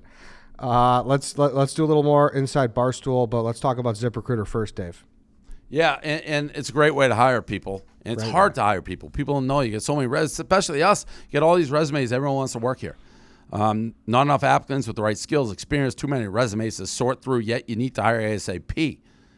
That's why hiring can feel like you're trying to needle in a haystack. Sure, you can post your job to some job board, but then all you can do is hope the right person comes along. That's why you should try ZipRecruiter for free at ZipRecruiter.com/Barstool. When you post a job on ZipRecruiter, it gets sent out to 100 top job sites with one click. Then ZipRecruiter's matching technology finds people with the right skills and experience for your job and actively invites them to apply. In fact, ZipRecruiter is so effective that 4 out of 5 employers who post on ZipRecruiter get a quality candidate within the first day. It's no wonder over 2.3 million businesses have come to ZipRecruiter for their hiring needs. So while other companies overwhelm you with way too many options, ZipRecruiter finds you what you're looking for, the needle in the haystack. Right now, you can try ZipRecruiter for free. This web address, ZipRecruiter.com/Barstool. Once again, remember to go to this unique place, ZipRecruiter.com/Barstool. BARSTOOL. ZipRecruiter, smartest way to hire. Great ad reads today, Dave. You're really knocking them out. Thanks, Eddie. Frankie the Villain. Did a good job with it, and he's just being himself. The live streams are obviously an electric factory. Pirelli's, not only did I keep them in business, I made them like the most famous restaurant in Long Island, or Frankie has, but the streams. Good, clean hockey. Good fun. Do you have any regret that you're not there? Yeah, a little bit. But then I go outside and sit by the pool, and Silvana comes over, and I'm happy. Oh, come on. You still Seriously. love the content, though. No, I do miss the content, but it's like, what am I going to be going back and forth? I had to be here for if I was in New York, I would be there. But I was here for the fight because we did the contest with Penn, and it went well. And then we have this TikTok fight. I have to be there for the BFF, so I wasn't going to go back and forth. And then, is this fight that you're going to this weekend, is it the same time as Game 7 or Saturday night. not? Okay. So it won't be the same time. But you'll be doing shit, though, right? Yes. That's going to be brutal. What do you mean? Because you're going to don't you have like a million interviews to do, and it's going to be Game 7, or is that during the day? Oh, I didn't even, the timing of that I didn't realize. Game 7 is Saturday? It's Friday night. The interviews are during the day, though. It's Friday. Yeah, it'll be done in time. All right. That's been worked into the Wait, schedule. what's Friday night? Game 7, if there is. Yeah, and the fight's is Saturday. Yep. Yeah. They some of the cast of characters in that Boston one was great too. Yeah, the guy who looked like central casting from the Bruins giving Frankie the finger. Whitney telling him to be quiet. I think I texted them like, if something because I know Boston fans, they can get a little unruly. Frankie's the only one there, so I was like, Whitney and Biz, you guys are like, if someone gets out of hand, you got to fucking take control of the situation, which Whitney did. Whitney's dad moment was fucking great. Hilarious. Great. Because it is in Pirelli, it looks a little more friendly. Everyone knows each other. It's their restaurant. I even texted Gaz during it. I'm like, you got to make sure there's security for Frankie and just in case. Like, because the way our cast interacts, there is the line you can touch each other, which is a little surprise. But like, no one's like throwing a punch. You never know with people you don't know. So it's just make sure there's security if someone, because people are drinking drunk, that it doesn't get like over the line. Yeah, you'd have probably someone that would just throw beer on someone and think it was a joke because of the way it is. Tank Top guy was a good villain though. It was real great. good. The Barstool RV tour is live. Have you been following that at all? Tiny bit. There was a girl they ran into that had a zillion beers tattooed on her ass. I saw that. That's crazy. Does that make you think Dana Beers is back at all? Or again, I don't do the back thing. No. Dana Beers gets to be part of content. He's done a good job with it. I'll give him that. I don't get the back. I didn't know he left. Yeah. Okay. So he's been back in your mind. He's turned himself into a content guy to a degree, for sure. Have you seen these TikToks that these new interns have posted? No. Got Mike or Kareem, when you guys pull them up, curious on your thoughts about what's going on at the old headquarters here. First day at Barstool Sports. Picking out the fit was a struggle. The hanger wasn't cooperating. Definitely the tie-dyed. Travis's for the boys. Cheese. This kid's lucky I'm not there. Who the fuck is that kid? We got one more for you. Who the fuck is that kid? He's an intern. Is that a real thing? Yeah. Was he trying? Like what? Do you want to grab him? We can. What was the angle there? So what I gathered from that is a personal TikTok of his day in the life of coming to work essentially. It's not Let great. me watch the second one, but yeah, let's see if this kid's there. This kid's gonna. Nice kid, job, Eddie. You really railroaded this kid. Big time. I think This he's was from sent Alabama. to me many times. Who the fuck is that kid? Who hired him? You guys? Yeah, he was an Alabama viceroy. What an idiot. All right, now, let's see the next one. Yeah, not good for the brand. No. Travis is for the boys. Is that kid in the office? Yeah, we're looking to go grab him right now. Damn, this is like. I got the second one queued up. I'm too old for this shit. What's about to happen? All right, pull I up don't the want to second make one. the kid. What? All right. Is this kid like a media whore? Is he gonna like being on this thing? Like, am I playing into his hands? No, it's funny. Before I actually came across this video, I had just talked to them about you're not inserting yourself into content unless you're asked to be in content. Okay. All right, go get that. Yeah, Kareem's on his way to go get him. Oh man. Play the second one while we wait, please. Here's the second. Sports. So I woke up at an apartment that was not mine, extremely hungover from the night before. Then I got back to my place beforehand so I could get ready. Stopped at the deli, got a sausage, bacon, egg, and cheese on a roll and a little Red Bull. Got dressed, looked good as fuck in the mirror. And then started walking to work, saw some trash. Met up with the other interns outside the office. Got into the office, got our key cards and shit. And yeah, basically just the whole day was just us getting ready and getting our social media accounts logged in and everything like that. And then this is my desk, which is the bar at the office. There's a lot of alcohol around it. And then, yeah, just another shot of the office, leaving, walking back through Manhattan, back to my apartment, and then I got a fire burger and some fries. Thoughts on video number 2, Dave? First one was worse, but I don't know, what they're doing necessarily. It almost seems like a weird ass like class project. Is he in the studio yet? No, Gaz is grabbing him. Okay. Which one? So the first kid's nowhere to be found? No, I walked over there and everyone's like, we haven't seen him. So he quit already? He asked for the what do you mean you day didn't see him? 250 It's times day raise. 2. How many days have these people been here? there is a third one that I'm going to show you guys. That's from the girl interns this summer. When did the interns start? Last week. Right after Memorial Day. And this kid just didn't show up? I couldn't find him. It's a big All right, office. here's- It's probably here's- somewhere. Here's the third one. Top Zara, pants Nike, Jordan Flights, birth control Walgreens. Don't remember the last time I took it. My top is Zara, my blazer's Express, and my blonde's from a bottle. My top is from Aritzia, my jeans are from Zara, Air Force Ones, and my stomach problems are from my dad. My top is from Garage, my hoodie's from Garage, pants are Zara, Converse, and my anxiety medication's Prozac. My top is Aqua, my jeans are Zara, and I don't know how I got a job here. And that's just from a girl's personal account?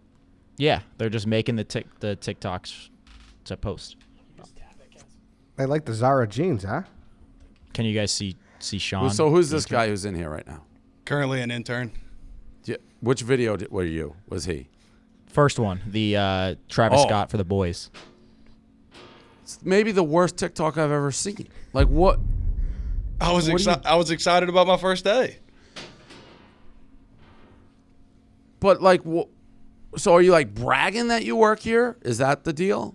I mean, I was happy that I've gotten this opportunity from doing stuff through the Viceroy program, and then You're an Alabama kid? Yes, sir. How well do you know us? How well? Yeah, like how are you? Like how long have you worked? Like how well do you know me, the history, like all that shit? First introduction to it was back when, like, I think it was around 2016 when Big Cat and PFT went on to Sports Center with Van Pelt.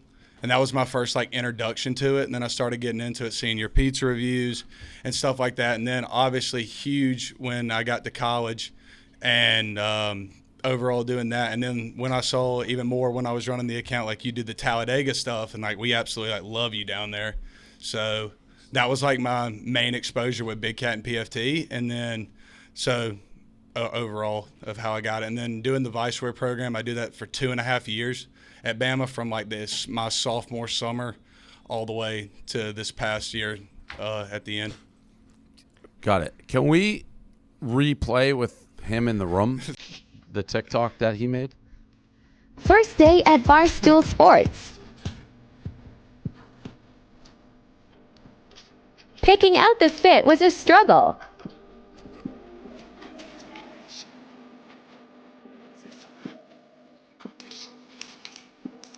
The hanger wasn't cooperating. Definitely the tie-dyed. Travis's for the boys. Travis's for the boys almost made Cheese. me throw up. Linking with the other interns.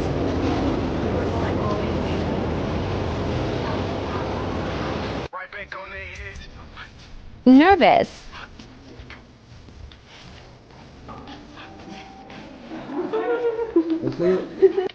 Gambling cave was the move. Day 1 in the books. How many people follow you on TikTok? Before that video, like 250. And now what? I think I'm sitting around like, I think it was like 670 or something like that. 400 people, yeah. So here's the thing. Like, I get, like, people use TikTok, and it's a new way to, I guess, like, put shit for your friends.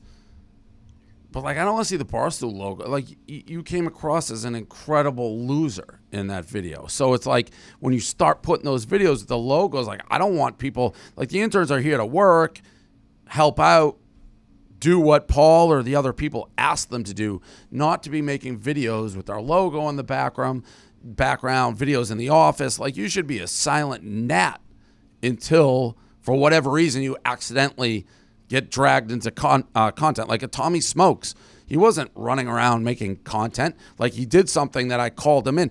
This, you guys making these videos with our logos and this and that and TikToks, like you're supposed to be non-existent basically, especially these TikToks.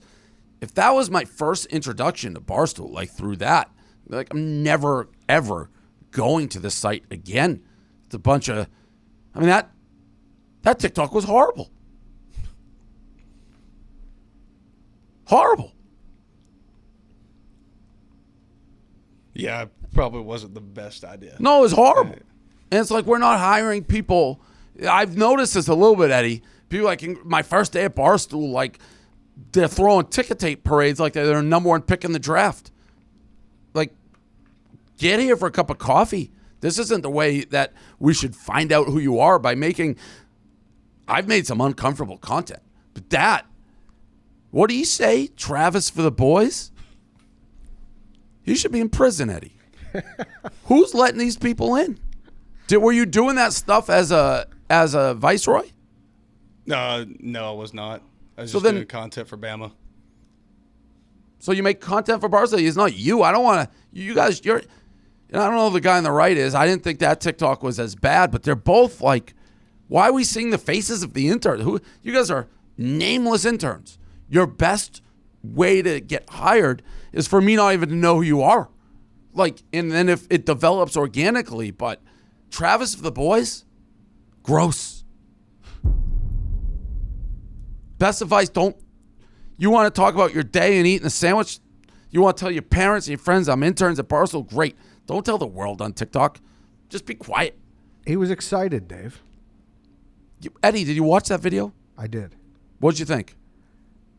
It was sent to me. What'd you think? It was sent to me a lot by people who were a little. It was thrown off horrible. by it. It was one of the most cringy things I've ever seen. And we do cringy stuff. But we can't have interns running around making videos for documenting stuff we don't even know they're documenting. Gaz. Hey, Gaz. What'd you say to this? They're your people. What did I say to them? That he gave us the rundown, and he said, if you're not content, then just stay away from content and do that. And other than us being on like the Yak, he said that the Yak was okay if you're brought into a show to post something like that. But other than that, I hadn't posted anything. Had the Yak guys seen this? Yeah, no. Owen tweeted it out on the Yak account earlier. And what did they say? I mean, he made a reaction to it and just basically shitting on it. Yeah, it was gross. Not funny gross. Travis's for the boys. What is this voice? That wasn't ironic. I thought that was supposed to be ironic. Ugh. It's getting worse, Eddie. One of the worst things I've ever seen. That I think Quigg said he put in his 2-week notice. Quigg's put it. Rightfully so. Like if someone sees that video, if I'm trying to get someone to come here and they look at that video, they're throwing their water in my face and walking out.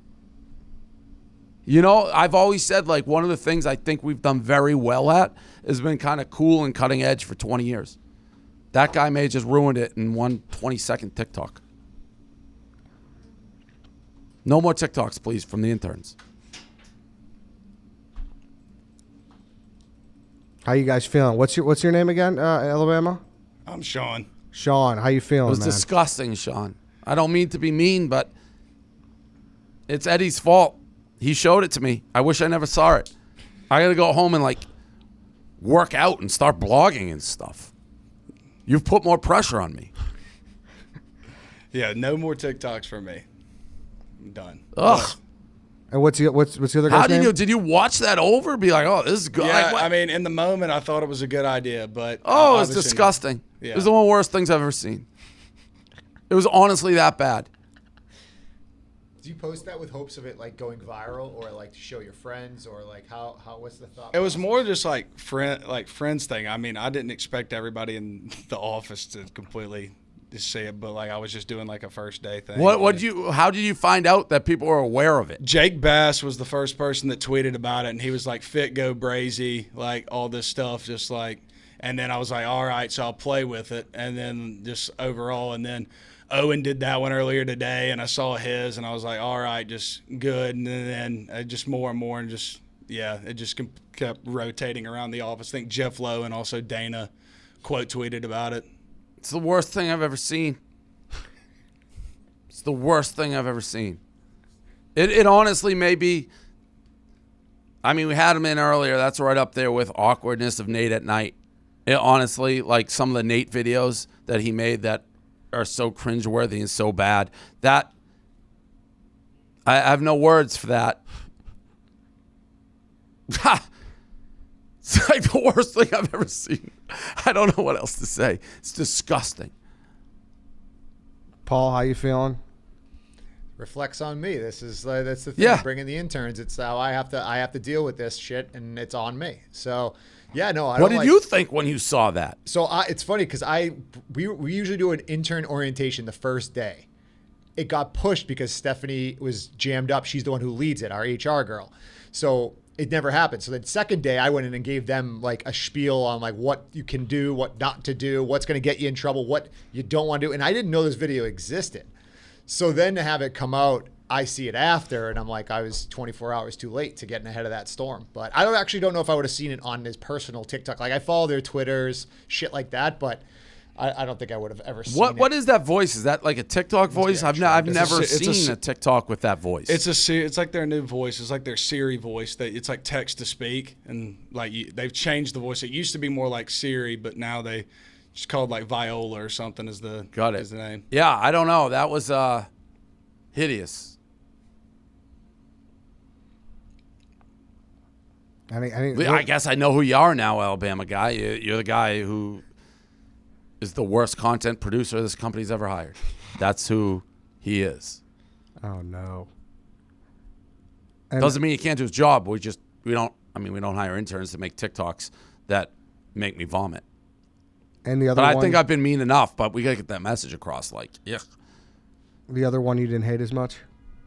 The other one sucked too, but the first one was so bad. All right, well, anything else? Welcome, guys. Thank you for having us on. Yeah, this Gross. is Dave, by the way. Gross. Thanks, guys. You guys can leave. Eddie. Yeah. I was nice there. That's as nice as I can be for content like that. I mean, what did you think, Paul? Did you think it was nice? We do this a lot. This is what, the 15th, 16th year I've been here. Probably the 10th year we've done interns. No matter what you try to do to get out in front of a storm, like shit like this happens. And I mean, I don't know. That, no joke, is one of the worst things I've ever seen. Yeah, it's the cringy. It's the cringy. That shit. guy. To make that. That's Travis for the boy. What? That's the shit you see like Bleacher Report. Oh. Fucking that crap. 20 years. Yeah, no. You had Down no the idea toilet, about it? one intern comes waltzing in here and makes that. Ugh. You were that? You had no idea. You'd never seen that video at all in this past week? No. That was stunning. Does it make you feel better that there was a lot of employees that were all over it? Yeah, sort of, but it was almost so bad. I don't know that. It's like you're going to give our enemies a nuclear bomb. I would have been like, just delete that and let's like keep that between us. And by the way, you're fired.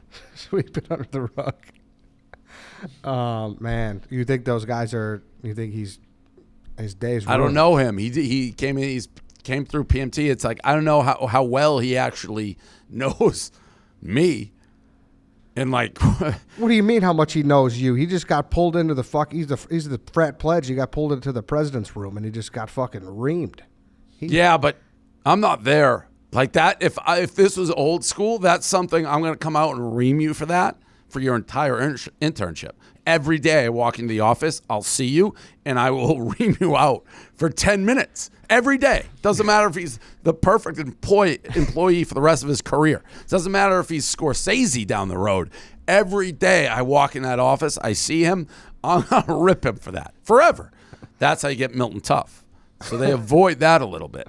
And even it wouldn't be New York tough because I do that, and then other people are like, oh, Dave's being mean. But that kid, that would help him in the long run. You think Hank is who he is if he didn't have to deal with that? No. You gotta. I would try to forge that kid for fire. He's so fucked up in the head, that kid, and he's so mentally off. He may be one of those weird brains because he's demented. Like, if you think that deserves to be published, you're off. You're not right upstairs. Does he seem Milton Tough, Gaz? Does he seem like he'll figure it out? I mean, there's over 1,000 kids that want an internship through the Vice Fruit program. He was one of the 10 that got in through the door because of his work in Alabama and growing those accounts to where they are. They're one of their best performers. He's not ever going to be a person that would be making videos, obviously. That's not what he was brought in here for. So, I don't know. And he did say, he's like, I've never made one of those videos. Like the Viceroys, I don't even know if people know who they are. No, they're all pretty much not. There is a couple of girls here that are good, like they've done like woman on the street type stuff for chicks. They want to like do TikToks for like the girls brands and help out with that stuff. We do need more people the girls video was by far the least cringy of the bunch. Now, would I be like, jump out and do it?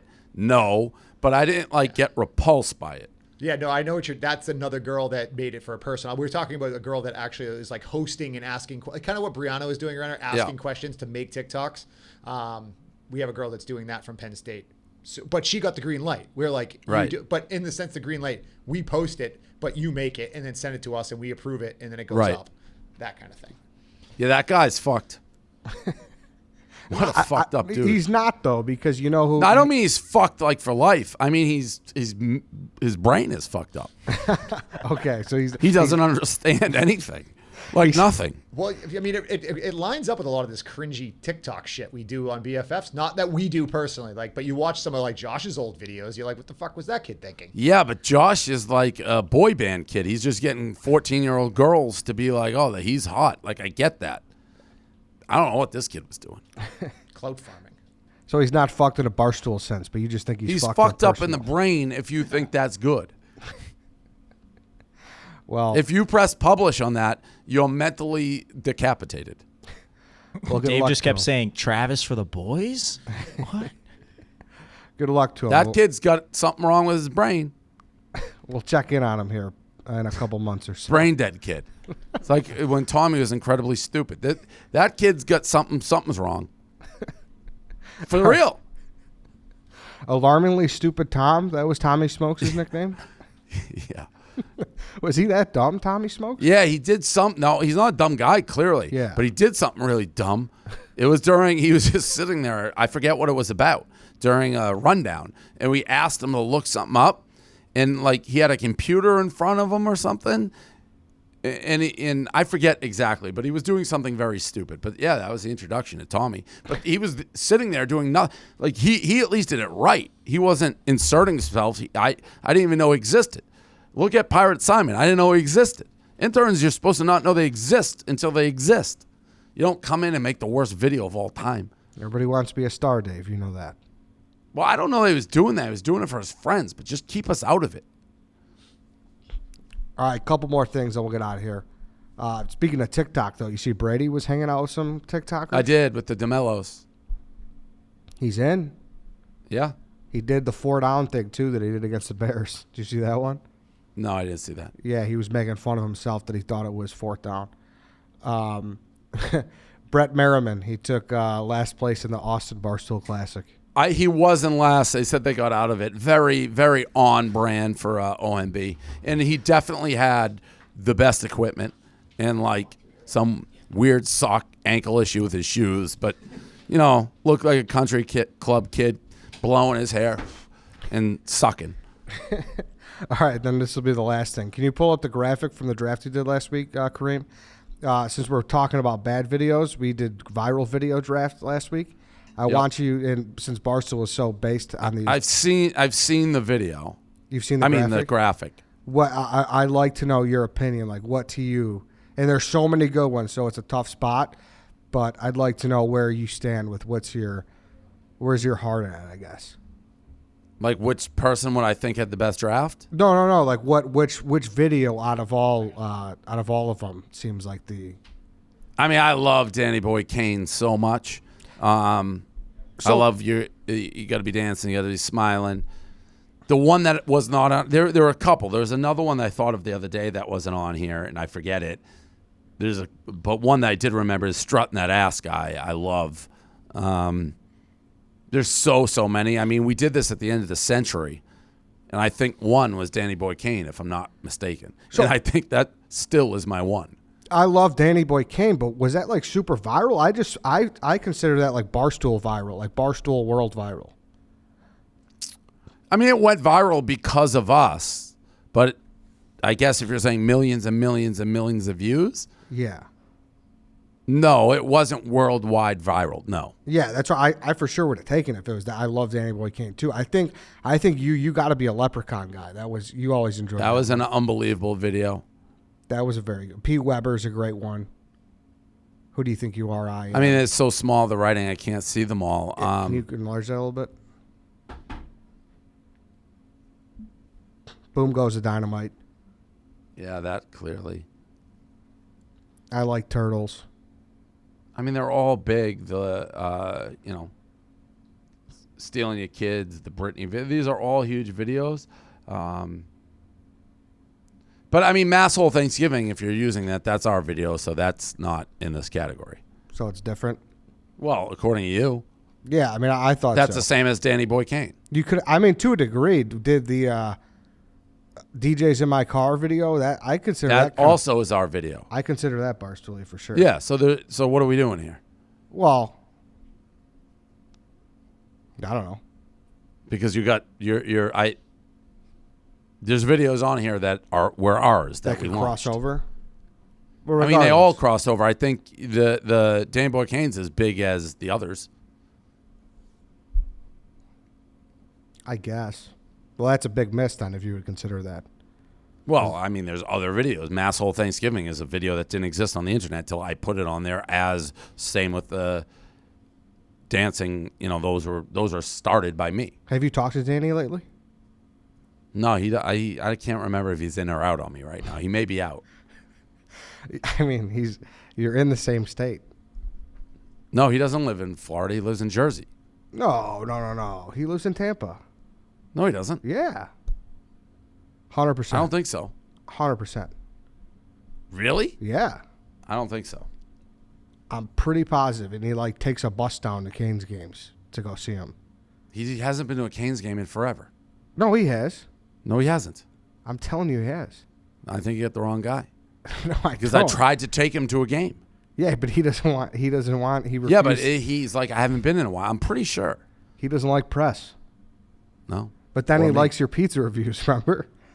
Yeah. Who knows? All right. Anything else? No. You excited for the TikToker fight? Not really. Yeah. And then you're coming off the other fight. It's like, okay. And I don't. There's no interest. Like, I don't really care who wins any of them. No, I don't have much interest, to be honest. All right. All right, that's it. Thanks, we don't Dave. have these more ads? No, that's it. No, these are somebody else. Okay. Yeah. Quite the show. We got a big bet in place, so. Huge bet. Huge bet. When did that goes live? When this airs? Tomorrow? Yeah. All right. Thanks, everybody, for listening. That's it for this week. We'll be back next week, hopefully with Tommy Cheeseballs. So, all right. For that.